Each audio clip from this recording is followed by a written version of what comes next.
사랑하는 영락교회 지체들에게 주 안에서 평화 인사를 전합니다. 오늘은 2021년 11월 16일 화요일입니다. 오늘의 묵상 본문은 출애굽기 3장 13절로 22절까지의 말씀입니다. 오늘 본문 말씀 3장 13절부터의 말씀은 이렇게 시작합니다. 모세가 하나님께 아뢰되 내가 이스라엘 자손에게 가서 이르기를 너희의 조상의 하나님이 나를 너희에게 보내셨다 하면 그들이 내게 묻기를 그의 이름이 무엇이냐 하리니 내가 무엇이라고 그들에게 말하오리까. 호렙산에서 하나님을 만난 모세가 주님께 주님의 이름을 무엇이라고 해야 됩니까? 이렇게 질문하고 있습니다. 이 이름이라고 하는 것, 특히 구약에서의 이름이라는 건 굉장히 소중한 의미가 있죠. 내가 누구인가에 대한 정체성이며 또 그 이름이 그런 사역에 나타나는 권세를 의미하는 것이기도 하죠. 우리 대한민국에 미국 대사가 와 있죠. 한국 주재 미국 대사입니다. 정권 대사라 그러죠. 정권 대사가 대통령을 만날 때 이렇게 그런 거 한번 보신 적 있으신가요? 이렇게 나란히 앉아서 같이 이야기를 나눠요. 외교에서는 그 의전이 굉장히 중요하죠. 중국에 그 한국의 대사가 갔는데 그것을 이렇게 테이블에 마주 앉는 것이 아니라 이렇게 회의석상에 옆에 앉았는데 그 외교적 결례다 이래서 굉장히 그런 걸 보고 흥분하는 분들이 많았습니다. 외국을 깔보는 태도다. 그러니까 정권 대사라는 건 그 나라의 국가 원수를 대신하는 거죠. 그 나라의 국가 원수가 와 있는 것을 대신해서 전권 대리 대사가 와 있는 겁니다. 그래서 대사지만 그 나라의 정상을 대우하는 그런 예우로 맞이하는 거죠. 그런 것처럼 그 전권이라고 하는 말 속에 이름이 담겨 있는 거죠. 이름의 권세가 담겨 있는 겁니다. 우리가 주님의 정권 대사죠. 주님의 이름을 우리 보고 쓰라고 허락하셨어요. 예수 그리스도의 이름으로 귀신을 쫓고 아픈 자를 고치며 병든 자들에게 긍휼을 베푸는 가난한 자에게 복음을 선포하는 그 권세를 우리에게 허락하신 거죠. 주님의 이름의 권세를 주신 겁니다. 만약에 미국 대사에게 미국 대통령의 이름을 마음대로 쓸 수 있는 권한을 주었다고 한번 생각해 보십시오. 전권 대사 이상이죠. 저희의 이상이라는 건. 대사는 그런 힘이 없죠. 우리가 만약에 내가 미국 대통령의 이름을 마음대로 쓸 수 있다. 이러면 어떻게 되겠습니까? 내가 주한 미군, 주일 미군은 전부 다 이번 주 중으로 3일 안에 모두 철수해라. 이렇게 해서 사인을 딱 해버리면 그러면 그게 발동하는 거예요. 그럼 철수해야 되는 겁니다. 한 나라의 운명을 바꿀 수 있는 힘이 있는 거죠. 하물며 하나님의 이름을 예수 그리스도의 이름을 쓸 수 있는 권세를 주었는데 우리가 그 이름을 쓰지 못하는 거죠. 그 이름을 어떻게 써야 하는지, 그 이름의 의미가 무엇인지, 그 이름이 우리에게 무엇인지 그러는 것이 우리 삶 가운데 전혀 풀어지지 않는 것입니다. 교회가 주님의 지체예요. 주님과 한 몸을 이루는 교회입니다. 근데 주님을 소외시키고 교회를 종교기관으로 만들어버리는 거죠. 바리새인들이나 사두개인들이 했던 짓을 지금 크리스찬이라는 사람들이 교회에서 하고 있는 것이죠. 이것이 우리가 보는 아무 힘이 없는 썩어지는 종교만이 남아있는 오늘날의 교회의 모습이죠. 이것을 회복해야 되는 겁니다. 이것을 회복한다는 의미는 주님의 이름을 회복한다는 거죠. 주님의 이름을 회복한다는 건 나에게 있어서 주님이 누구이신가, 내 삶에 있어서 주님의 이름이 회복되는 것입니다. 그것이 주님이 우리와 함께하는 그 길이 열리는 비밀인 것이죠.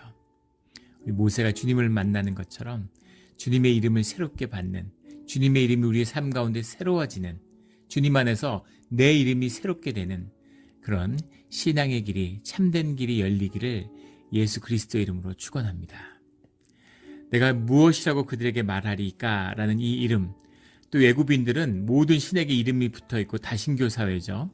신마다 이름이 있어요. 그 이름이 그 신의 위상과 역할을 상징하는 것이죠. 그래서 가서 하나님이다, 엘로힘이다 라고 얘기하면 그게 누구냐? 다 신들이지 어떤 신이냐? 이렇게 물었을 때 내가 무엇이라고 대답하겠습니까? 라는 의미도 들어있을 수도 있겠죠. 더 본질적인 것은 주님이 누구이신가? 나에게 주님은 누구이십니까? 라고 하는 히브리인들에게 주님은 누구이십니까? 애굽인들에게 주님은 누구이십니까? 라는 그 질문이 들어있는 거죠. 14절에 질문이 아주 좋았던 것이죠. 주님이 답을 해주십니다. 하나님이 모세에게 이르시되 나는 스스로 있는 자니라. 예흐의 아쉐르 예흐 이런 말입니다. 예흐의 아쉐르 예흐 이게 하나님의 이름이에요. 하나님이 당신이 누구신지를 말씀해 주신 예흐의 아쉐르 예흐라는 말인데 영어로 하면 I am who I am입니다. 나는 나다 이거죠. 나는 스스로 있는 자다 이렇게 해석했는데 나는 나야. 나는 나다. 굉장히 심오한 말씀이죠. 깊은 말씀입니다. 그 어떤 경험으로 환원될 수 있는 경험으로 표현할 수 있는 내가 아닌 것이죠. 나는 누굽니까? 주님이 누구이신가 이전에 나는 누굴까요? 나를 나라고 말할 수 있는 나는 누굴까? 동일성에 대한 자기 동일성에 대한 가장 중요한 퀘스천이죠. 정체성에 대한. 우리 몸에 육신에 3년마다 우리 매일같이 30조 개의 우리 몸세포 중에 많은 세포들이 죽고 새로운 세포가 생겨나죠. 3년이 지나면 우리 몸의 거의 모든 세포가 새로운 세포고 7년이 지나면 7년 전에 있었던 단 하나의 세포도 30조 개의 세포 중에서 단 하나의 세포도 우리에게 남아있는 것이 없다고 그러죠. 그래서 7년마다 우리는 완전히 새로운 몸으로 부활하는 겁니다. 그런데도 여전히 나는 나인 거죠. 왜 나는 나일까요? 나라고 하는 의식이 있기 때문이죠. 나라고 하는 자기 동일성을 인식하는 자기 자신의 의식, 나의 컨셔스니스가 있기 때문입니다. 그럼 도대체 의식이란 건 뭘까? 의식이 뭘까요? 의식의 중심이. 내 의식을 형성하는 게 뭘까? 내 의식을 형성하는 건 내 기억이죠. 내 삶의 경험입니다. 내 기억이 나를 만드는 거예요. 그래서 우리 에고가 거짓으로 나를 만드니 거짓 에고를 만드니까 그걸 꾸미잖아요. 기억을 꾸미고 경험을 꾸미는 거죠. 거짓 나를 만드는 거죠. 근데 주님은 주님에 대한 기억이 아니라 주님은 그런 코즈 이펙트라고 그러죠. 모든 인과관계, 원인이 있기 때문에 결과가 있고 과거의 시간의 경험이 있기 때문에 오늘의 내가 있는 그런 것을 떠나 있는 분이다라는 겁니다. 원인의 결과가 아니고 모든 것의 원인이고 모든 것의 결과죠. 그래서 그 우리가 현상에 이 경험하는 모든 세상으로가 말미암으신 분이고 그 세상 밖에 있는 분이시며 동시에 그 세상 자체인 분이신 거죠. 이걸 뭐라고 표현 이렇게 주저리 설명하는데 한마디로 그냥 끝난 거죠. 나는 나다 이렇게. 내가 누구냐라는 것에 대해서 무엇을 빗대요. 무슨 원인이 무슨 경험이 필요 없는 것이죠. 그냥 주님은 있는 분이세요. 주님은 그냥 주님이신 거죠. 예흐 아시엘 예흐 이렇게 얘기해서 I am who I am 나는 나야 이렇게 나는 그냥 나로서 설명되고 나는 나로서 존재되는 그런 존재다 이렇게 말씀하신 거죠. 이게 주님의 이름이에요. 또 이르시되 너는 이스라엘 자손에게 이같이 이르기를 스스로 있는 자가 나를 너희에게 보내셨다 하라. 스스로 있는 자 나는 스스로 있는 자다. 이게 주님이신 거죠. 예수님도 당신의 예수님이 누구이신가에 대해서 나는 나다라고 이렇게 말씀하셨죠. 예수님이 이 땅에 오신 주님 하나님이시라는 것을 그리스도시라는 것을 공표하시는 거죠. 깊은 비밀이 들어 있습니다. 15절에 하나님이 또 모세에게 이르시되 너는 이스라엘 자손에게 이같이 이르기를 너희 조상의 하나님 여호와 곧 아브라함의 하나님 이삭의 하나님 야곱의 하나님께서 나를 너희에게 보내셨다 하라. 스스로 있는 자죠. 그 경험 가운데 있지 않은 이 애굽 사람들 향해서 세상을 향해서 주님이 스스로를 공표하셨는데 그런데 그 히브리인들에게 이스라엘 자손에게 가서는 아브라함의 하나님이고 이삭의 하나님이고 야곱의 하나님이다 이렇게 말씀해 주시는 거예요. 마치 우리와 교제하고 우리와 관계한 그걸 말씀하시는 거죠. 그 기억을 하나님이 가지고 계시고 그 관계 속에서 하나님이 품으셨던 그 사랑의 마음을 그대로 갖고 계신다라는 겁니다. 살아있는 아브라함과 이삭과 야곱의 하나님이다. 놀라운 고백이시죠. 스스로 존재하는 우주의 주제이신 주님이 아브라함과 교제하고 이삭을 만나 주셨고 야곱의 삶을 인도해 주셨던 그 하나님으로 당신을 소개하고 있는 거죠. 내가 야곱의 하나님이고 아브라함의 하나님이고 이삭의 하나님이었다. 이 의미는 이스라엘 자손의 하나님이고 히브리 노예들의 하나님이다. 이렇게 말씀하시는 거예요. 뭐라 말할 수 없는 감격이죠. 예, 이 감격이, 이 말씀을 들으면 눈물이 팍 터질 것 같아요. 예. 예. 이 명언의 주제이신 하나님을 만났는데 주님이 야, 내가 너의 하나님이야. 내가 너 조강윤의 하나님이야. 이렇게 말씀하신다고 한번 생각해 보세요. 이 감격을 뭐라 말할 수 있을까요? 이것이 주님이 우리와 관계를 가지시는, 우리와 함께 하시는 주님의 모습입니다. 이것이 우리 삶 가운데 회복되고 주님이 함께 하시는 이 삶의 모습이 어떤 것이겠습니까? 이 주님을 떠나서 어떻게 살 수 있겠어요? 이 주님을 만나는 예배의 감격 없이 어떻게 우리가 내 삶, 내가 나로서 세상에서 살아갈 수 있겠습니까? 주님이 주신 내 모습, 내 형상 그대로 내가 나로서 사는 삶, 이것이 주님의 형상이 피어나는 삶이고 이 삶의 아름다움과 존귀함을 무엇로 비유할 수 있겠습니까? 이 삶을 피워내라는 거죠. 주님이 이 삶을 피워내기를 원하시는 겁니다. 이 삶, 이 비밀이 삶 가운데 풀어지는 우리 신앙의 진실한 삶의 자리가 되기를 주의 이름으로 축원합니다. 여호와, 곧 아브라함의 하나님, 여호와라는 말이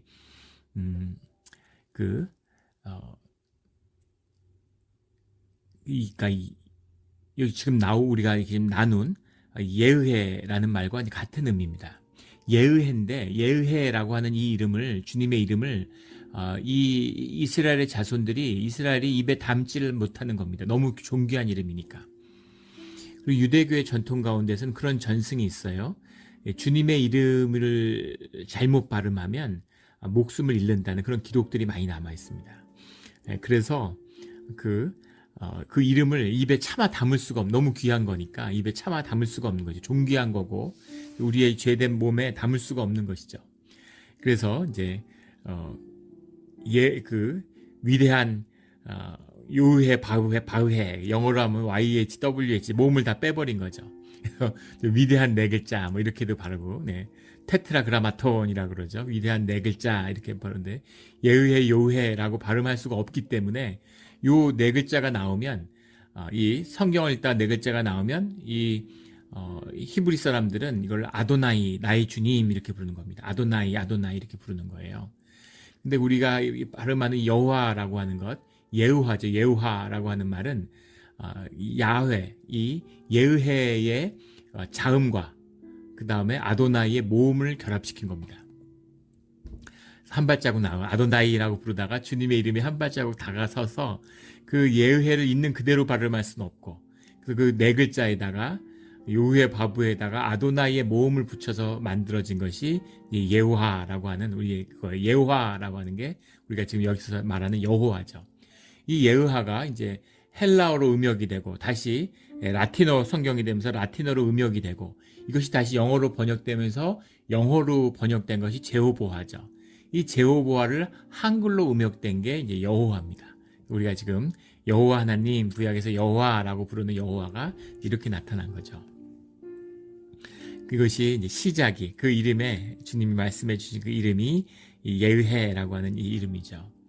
예, 그 여호와 하나님은 아브라함의 하나님이고 이삭의 하나님이고 야곱의 하나님이다. 동일하신 한 분 하나님이다 라고 말씀하시는 거예요. 예, 나의 영원한 이름이요 대대로 기록할 나의 칭원이라. 나의 영원한 이름이다. 이렇게 주님이 말씀하셨어요. 주님 이 이름 여호와 하나님이 오늘에도 우리의 하나님이신 거죠. 16절에 가서 이스라엘의 장로들을 모으고 그들에게 이르기를, 장로라는 게 지그네이라는 말인데 지크네이죠. 지크네이라는 말인데 자카안이라고 하는 이제 말이 원형입니다. 자카안이라는 게 우리 프레스비테로스 신약에 나오는 장로의 의미죠. 원뜻은 노인이라는 뜻이에요. 나이가 들었다, 올드의 의미입니다. 그런데 단순한 노인을 의미하는 것이 아니라 그 사회의 지도적인 위치에 있는 사람들, 그 지도자들을 의미하는 거죠. 그들을 모으고 말하기를 여호와 너희 조상의 하나님 곧 아브라함과 이삭과 야곱의 하나님이 내게 나타나 이르시되 내가 너희를 돌보아 너희가 애굽에서 당한 일을 확실히 보았노라. 이 말씀도 아주 찡한 말씀이죠.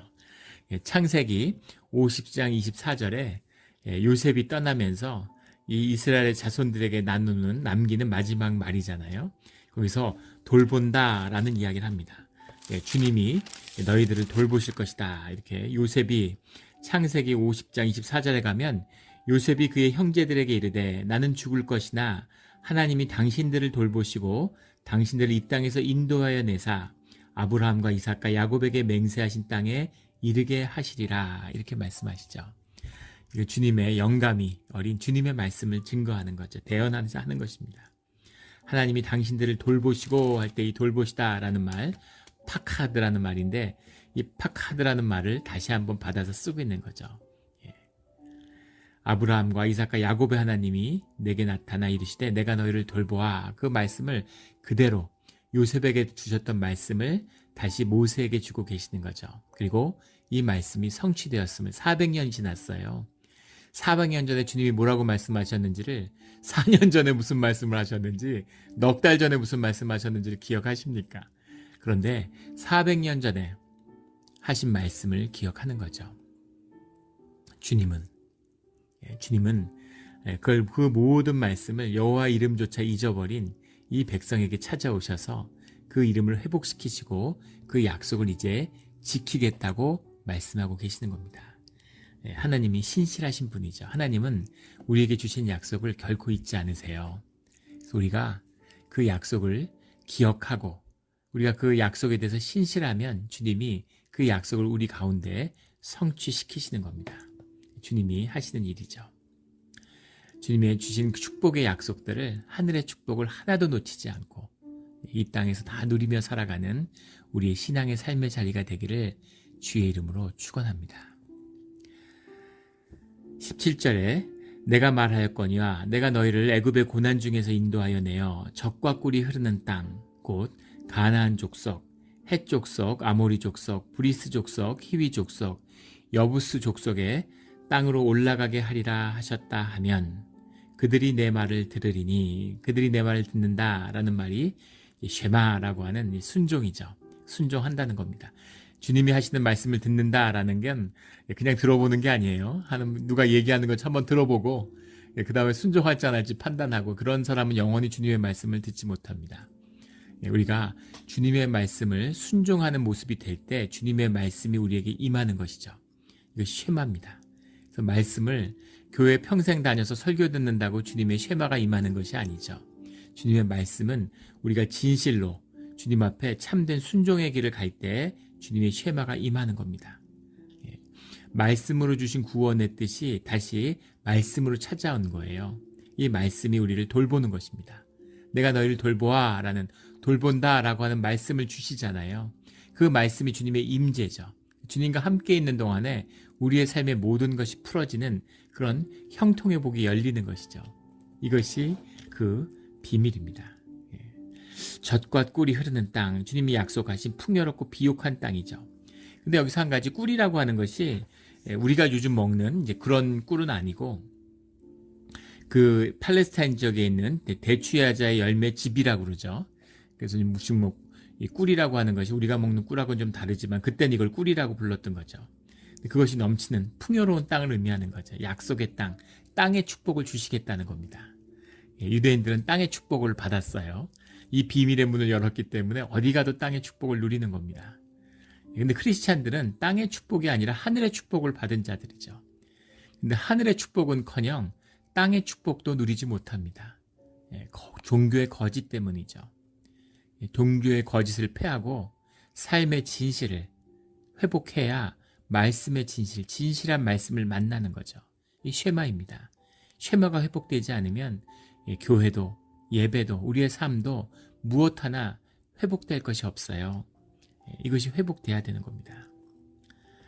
이것이 꼭 회복되는 우리 삶의 자리가 되기를 주의 이름으로 다시 한번 축복합니다. 축원합니다. 19절에 내가 아노니 강한 손으로 치기 전에는 애굽 왕이 너희가 가도록 허락하지 아니하다가 내가 내 손을 들어 애굽 중에 여러 가지 이적으로 그 나라를 친 후에야 그가 너희를 보내리라. 당연한 말씀이겠죠. 당시 유대인이 애굽 전체 인구의 3분의 1이었다 그러고 다 노예들이죠. 모든 생업, 먹고 사는 일들은 다 노예들이 하는 거예요. 근데 이걸 내주겠습니까?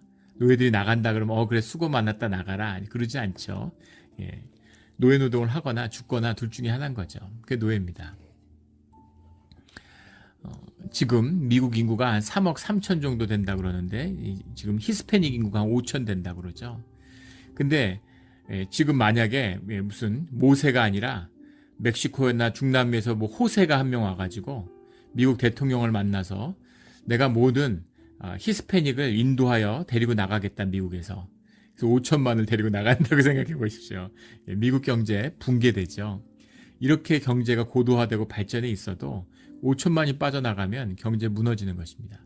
하물며 애굽에서 농업 노동이 주를 이루는 시대에 그 노예 노동에 절대적으로 의존하는 이 애굽에서 애굽 인구의 3분의 1이 물론 3분의 1이 다 빠져나가지는 않았죠. 우리 본문 성경의 말씀을 봐도 주님의 그 구속의 뜻을 받는 자들, 순종하는 자들만이 나가는 것이죠. 그러나 그들을 데리고 나간다 그러면 애굽의 경제는 주저앉는 거죠. 그러니까 절대로 용납하지 않을 겁니다. 그런데 가서 그렇게 하겠다고 애굽 왕에게 이야기하라는 겁니다. 데리고 나가겠다고. 애굽 왕에게도 기회가 있는 거죠. 무너지지 않고 주님 안에서 땅의 복을 놓치지 않을 기회를 주는 거예요. 이 주님이 행하시는 방법입니다. 38년 동안 안진뱅이 했던 사람에게 네가 무엇을 원하느냐 이렇게 물어보시죠. 원하지 않는 거를 주님이 강제로 그러지 않으시죠. 하늘의 축복을 원하지 않는데 그 축복을 강제로 붓고 이러지 않으세요. 네가 원하느냐라고 물으시는 거죠. 당연히 원할 것 같은데 안진뱅이가 일어나는 것만큼 원하는 게 뭐가 있겠어요. 근데 우리의 마음으로 우리 중심의 진실로 정말 원하느냐고 물어보시는 거죠. 그것이 주님의 말씀입니다. 애굽 왕에게 데리고 나가겠다고 얘기하라는 거죠. 그런데 그걸 거절할 것이다 이렇게 말씀하시는 겁니다. 그러면 내가 그 거절과 애굽 왕의 강권 속에서도 너희를 반드시 인도하여 낼 테니까 그러니까 가서 그 말씀을 있는 그대로 전하면 된다라는 얘기입니다. 얼마나 무섭겠어요. 애굽 왕 바로 찾아가서 그런 말을 한다는 것 자체가 목숨 거는 거죠. 나간다는 것도 목숨 거는 겁니다. 그런데 걱정하지 마라. 내가 너희와 함께한다 라고 주님이 안심시켜 주시고 해야 할 일을 일러 주시는 겁니다. 주님이 하라 그러면 하면 되는 거죠. 주님의 뜻이 가운데 있는 거니까 복된 것이고 선한 일이죠.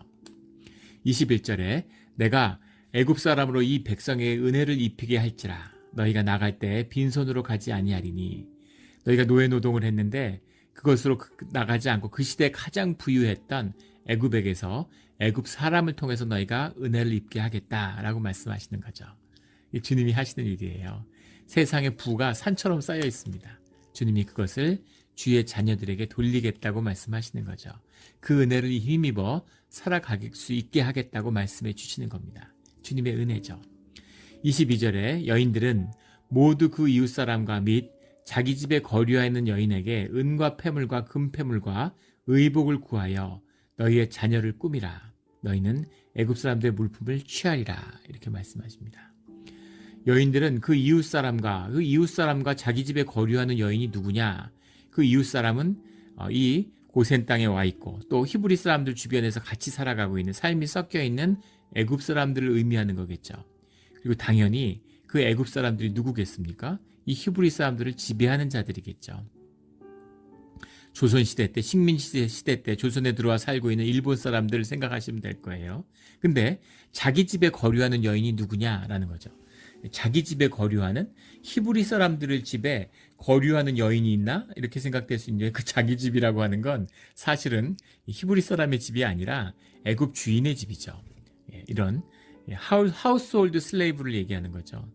그 가사 노동을 하는, 밭에서 노동하는 사람도 있지만 집에서 청소하고 밥하고 뭐 이렇게 그 집안일을 하는 노예들이 있잖아요. 그런 노예들은 이제 조금 더 이 밭에서 노예하는 사람들보다는 더 좀 대우를 받죠. 그 노예들이 별일을 다 했다고 그래요. 가정교사, 단순히 막 집에서 막일만 하는 게 아니라 아이들 가리키는 일, 교사 일도 했고, 그 다음에 사람들 아픈 거 고치는 일도 하고. 이 귀족들, 이 애굽 사람들은 노예들이 다 노동을 하니까 맨날 파티하고 예, 그 기록화 같은 데 보면 나와 있잖아요. 누워서 밥 먹고. 예, 그게 이제 나중에 로마까지 연결되게 되는 건데, 예, 계속 먹고 음식을 먹고 이 손가락을 넣어서 토를 했다죠. 예, 토를 하고 또 왜 또 먹어야 되는데 배가 불러서 더 먹을 수가 없으니까, 예, 그렇게 이제 파티를 하며 사는 그런 것입니다. 애굽의 미이라가 그 수백 기가 남아 있죠. 발굴된 게. 근데 그 애굽에 있는 그 신체들을 그걸 이제 분석해 보면 거의 모든 몸에서 다 마약성, 물론 다 귀족들이고 왕족들이고 그런 귀한 사람들이 미이라로 남았겠죠.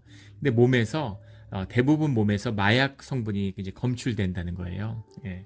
그래서 마약이 초기부터 굉장히 광범위하게 있었다라는 걸 보여줍니다.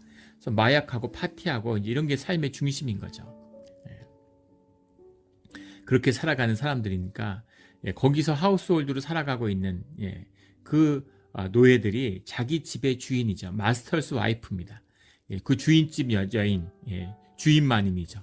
예, 주인마님의 그 폐물과 금폐물, 은폐물, 의복을 너희가 구해서 그걸 달라고, 구하여라고 하는 말, 예, 베시알라라는 말인데, 베시알라라는 말이 예, 구하다라고 되어 있는데 ask죠, 영어로 하면. 바로가 아니라 요구하라는 거예요. 내놓으라고. 야, 내가 이제까지 너희 집에서 일했는데 노예가 무슨 임금이 있습니까? 예, 밥 먹여주면 그걸로, 예, 감사하고 죽이지 않고 살려준 걸 감사해야 되는 거죠.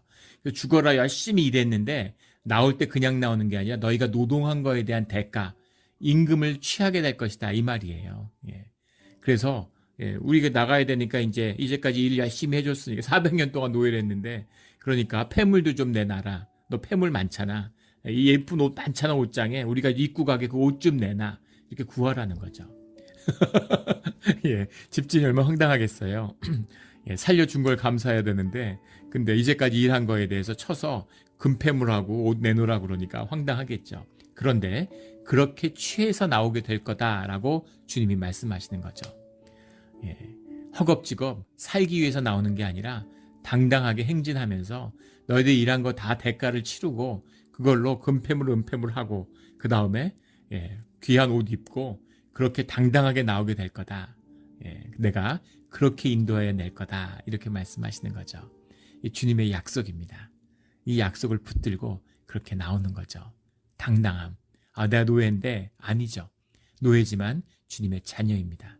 세상을 향해서 당당하게 공의를 선포할 수 있는 것이죠. 예, 이것이, 이 힘이 역사를 추동하고 역사를 바꿔온 힘이에요. 세상의 노예제를 없애고 남녀 평등을 이뤄내고 아이들을 귀하게 여기며 이 일부일체에 기초한 가정을 이뤄내고 세상에 땅의 번영을 이루어낸 모든 축복의 원동력이 이 주님의 은혜 가운데 있는 것입니다. 예, 이 당당한 쉐마를 받는 이 주님의 자녀의 이 권세가, 땅의 권세가 하늘의 권세가 회복되는 오늘 이 말세의 때가 되기를 예수 그리스도의 이름으로 축원합니다. 아멘. 함께 기도드리겠습니다. 하나님 아버지, 감사합니다. 우리가 세상에 주님이 왕같은 주님의 자녀로 보냈는데 생존의 두려움에 무릎을 꿇고 세상에서 종노릇해가 살고 있습니다. 먹고 살기 위해서 내 시간, 내 생명, 내 눈물과 땀을 내어주며 먹고 사는 것에 감사하고, 또 어떻게 먹고 살까, 은퇴하면 어떻게 살까 두려움에 벌벌 떨면서 세상의 종노릇을 합니다. 쉬어도 안식이 없고 늘 불안하고 평안이 없는 그런 삶입니다. 주님, 주님의 말씀을 받아서 아브라함 하나님, 이삭의 하나님, 야곱의 하나님이 오늘 나의 하나님이시니 이 살아계신 하나님이 오늘 우리와 함께 하심으로 주님의 말씀이 임하고 주님의 능력이 임하고 당당한 노예가 주인에게 금폐물, 은폐물과 옷을 요구하는 것처럼 세상을 향해서 당당하게 주님의 것을 요구하고 돌려받을 수 있는 그런 우리의 삶의 자리로 회복시키기를 소원합니다. 주님, 오늘 하루가 그 축복의 문이 열리는, 그것이 시작되는 이 하루가 되게 하여 주시옵소서. 감사드리며 예수 그리스도의 이름으로 기도드렸습니다. 아멘.